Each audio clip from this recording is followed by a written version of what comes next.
Hello, my name is Colby Cesaro, and I am the Vice President of Michigan Independent Colleges and Universities. We represent the 25 independent nonprofit colleges and universities in Michigan that offer bachelor's degrees and higher.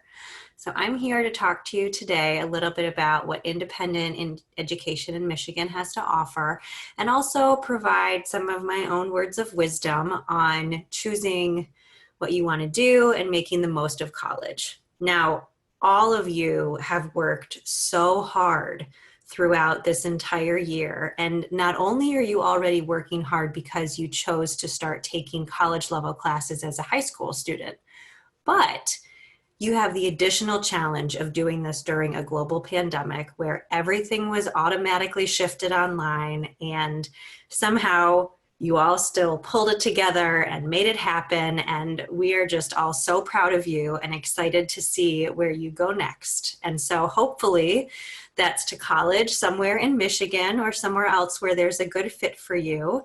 And I am excited to see where each and every one of you choose to go for your next educational step. So I'm going to talk to you a little bit about independent college in Michigan. And if you have any questions, please feel free to submit them, and I'll do my best to respond in a timely manner. So I'm going to share my screen, and you can see the presentation. Okay. So let me move some things around. All right, now, so as I said, I represent MICU, Michigan Independent Colleges and Universities, and we represent, as I said, the 25 independent nonprofit four-year colleges and universities in Michigan. Now, this is a pretty broad range of institutions in Michigan. So everything from your more traditional liberal arts colleges like Alma, Adrian, Aquinas, Calvin, Madonna, to a business college like Walsh College, where you would transfer in as a junior. So you would need to take your classes somewhere else for freshman and sophomore year and then transfer into Walsh as a junior. Or if you have an engineering focus, there's Kettering University and Lawrence Tech University. Lots of options, and I think there's almost an option for everybody. Next, so college matters. I think I'm probably preaching to the choir on this because you already know that college matters. If you didn't think college mattered, you probably wouldn't be in this particular program. But we're going to talk about a little bit of why here. So how much money you make. Now this is data from 2016. It actually hasn't changed much since then, so I haven't changed the graphic. However, you can see that by going to college, you are going to earn a lot more money than someone who doesn't go to college or someone who just goes to high school. It's actually twice as much for getting a bachelor's degree compared to just high school graduation. And if you go on to get a graduate or a professional degree, it's even more.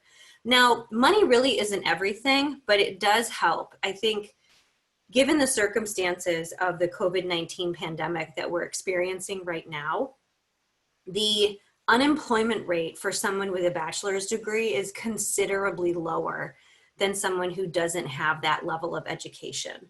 And we sometimes talk about having a degree making you recession proof, and that's exactly what it does. Yes, there are still people who have bachelor's degrees and graduate degrees who lost their jobs recently because of the pandemic. This also happened during a recession back in the late 2010s, early teens. However, on average, someone with a bachelor's degree is considerably better off. So here's this data from the last 10 years, and you can see the peak in the unemployment rate for someone with a bachelor's degree back in 2010, this was the last major recession, was under 5%. And now it's about 2.5%, or at least it was in 2016. It's a little bit higher now because of the pandemic, but if you compare that to someone who who only has a high school diploma, for example, that's this light blue line, it peaked at 10%.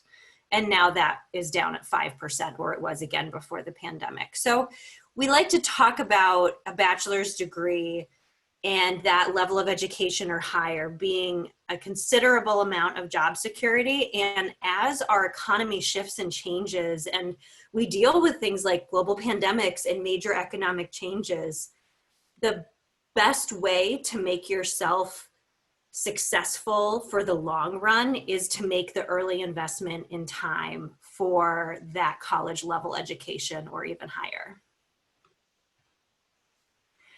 So this is one of our favorite comparisons to do, is talk about, we know college is expensive and we know that it seems really daunting to take on any sort of debt to go to college. On average, about 40% of students in independent education take on loans.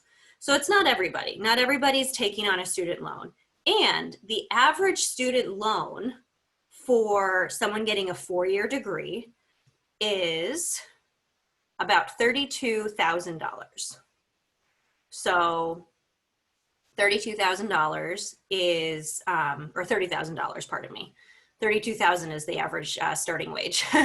So $30,000. Now, your initial investment, it seems like a lot of money, about $30,000 over about 4 years, 5 years, depending on what major you have and how long it takes you to complete a bachelor's degree. But $30,000 is also about the same price as a new car. And what's interesting is no one would tell you not to buy a car because it can help you get from one place to another. You can get to work. It's almost a necessity because we don't all live in cities that have great public transportation. But a car is going to lose value every single year that you drive it, and eventually you have to buy a new one.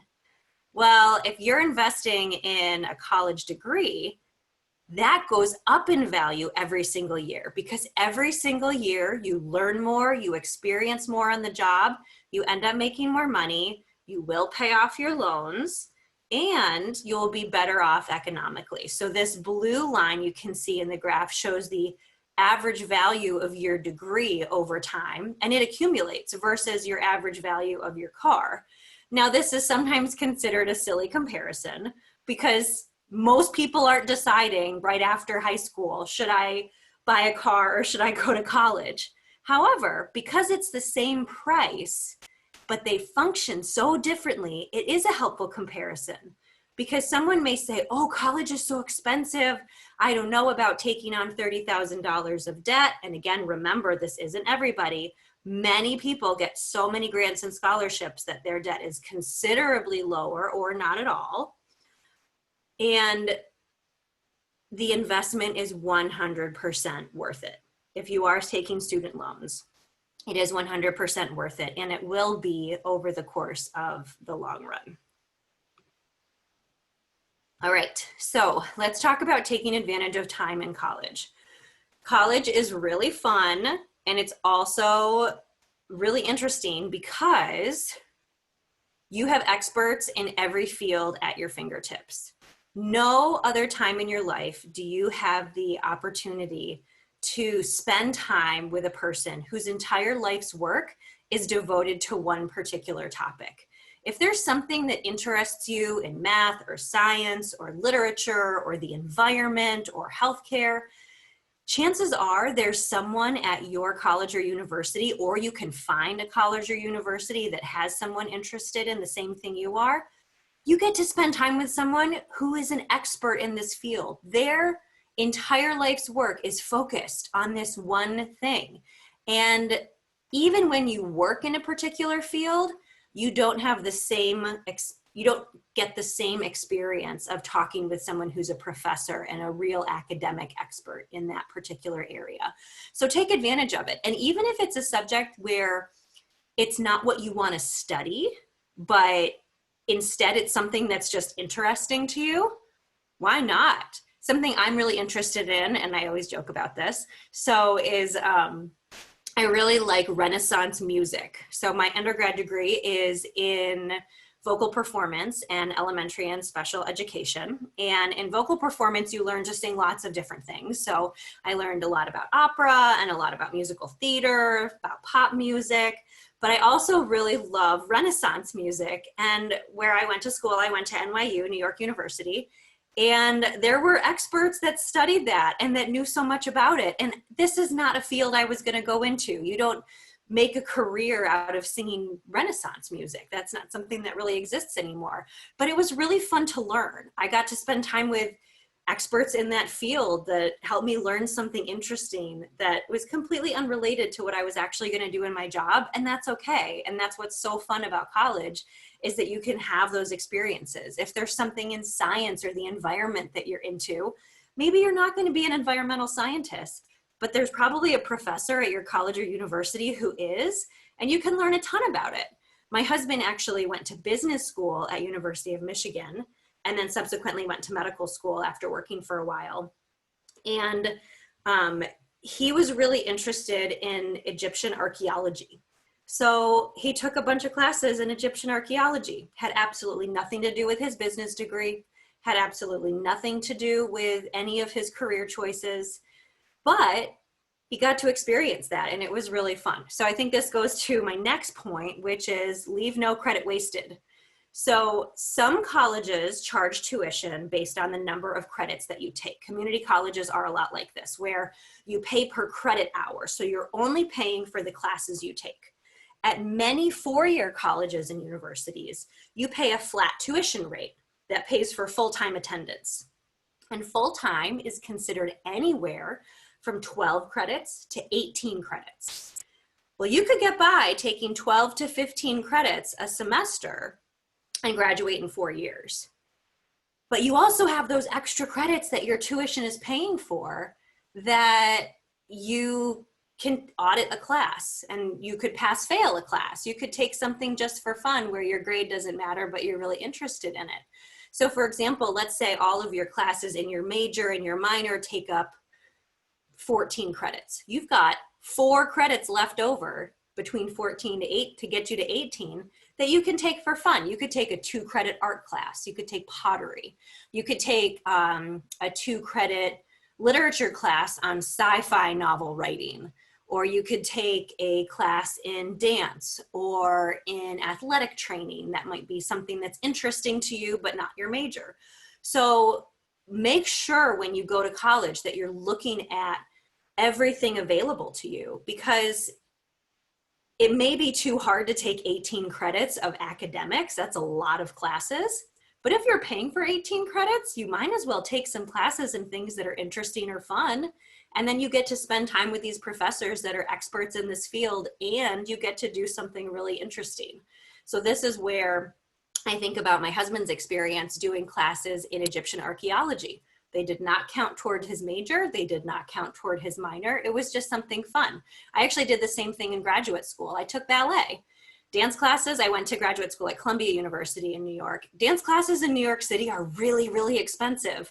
But I was already paying full tuition, and all of my graduate classes only added up to about 15 credits. So I had 3 credits left over to do some fun stuff. So I took ballet. It was great, and it was really fun. And it was a way for me to make the most of what I was paying for college, but also do something that was really interesting and enjoyable for me. And again, ballet did not have anything to do with my graduate degree. I studied public policy and economics.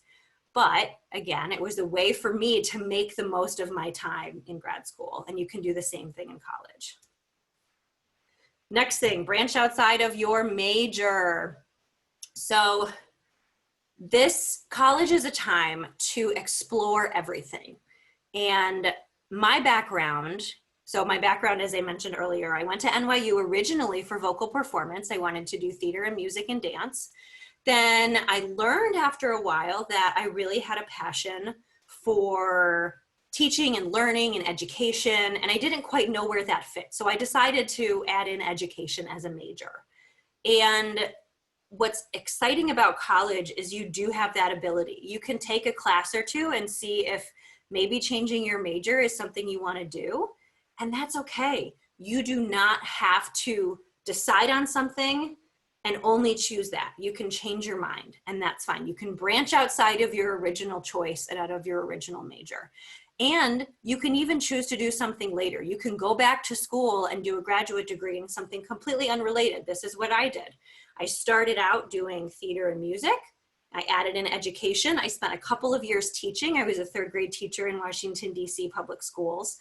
And then I decided I wanted to do something different. So I took a lot of extra classes to make sure I had my math and economics background down. And then I applied to graduate school. So I went back to graduate school to study public policy and economics at Columbia. And that's what I do now. I do public policy and I use my economic background to analyze data. And I think it was important to have the experiences I had because they all have made me successful at my job now. But it was also okay to change my mind. It wasn't a bad thing to study something, work in the field for a while, and then decide it wasn't for me. And I think that when I was in undergrad, I had enough experiences in education where I thought maybe I want to do something related to education. And then afterwards, when I was teaching, I lived in Washington, D.C., where public policy is the name of the game. And so having that experience helped me come to realize a different career choice that I wanted. So know that whatever original major you choose is going to influence a lot of what you do later in life, but it doesn't pigeonhole you. You don't have to do that forever, but it does help you. My husband is another good example of this because he changed his career also. He went to University of Michigan in the business school. He worked on Wall Street in investment banking for a number of years. Then he worked in venture capital for a number of years in healthcare, in the healthcare field. So they invested in medical devices, but he always did the business side and the financial side of that work. And he realized doing that he actually was really interested in the medicine. So he decided to go back to medical school. And now he's in his residency as an emergency room physician at Henry Ford Hospital in Detroit. But he still does a ton of consulting work with physicians that are developing new protocols and new devices because he has that background in business and investing specific to the medical field. So he completely branched outside of what he had originally planned on doing, but he still uses that background.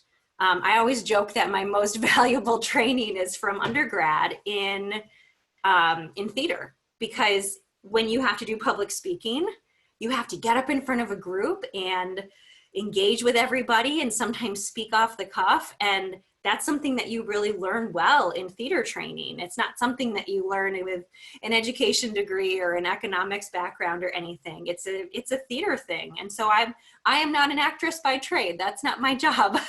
However, I really utilize that coursework that I took. So make sure when you're in college that you're experiencing everything. This is one time in your life where you can really focus on anything that interests you. And it can change. It can change semester to semester. There are so many different opportunities. So please take advantage of it, because never again are you going to have that opportunity to really focus on yourself and your interests and dive headfirst into all of them. Okay. So for all of you, the world is waiting. We are all so proud of you. You have worked so hard. I cannot imagine having to do high school and college level classes at the same time. Plus, on top of this, switching in the middle of a semester to go all online and have everything you're dealing with at home and with life and with your family's jobs and siblings and everything else. So congratulations to all of you on a year and a job well done. And I am so excited to see where you all apply to college. Application season is coming up. Please fill out your FAFSA. Fill out your FAFSA. Fill out your FAFSA. There are tons of opportunities for financial aid in lots of grants and scholarships that will offset your costs for college. And if you don't fill out your FAFSA, you can't take advantage of them. So please, please, please fill out your FAFSA. And I look forward to taking any questions, and that hopefully those can be emailed to me, and I can either write back via email or I can do a video response if that is helpful. So thank you so much.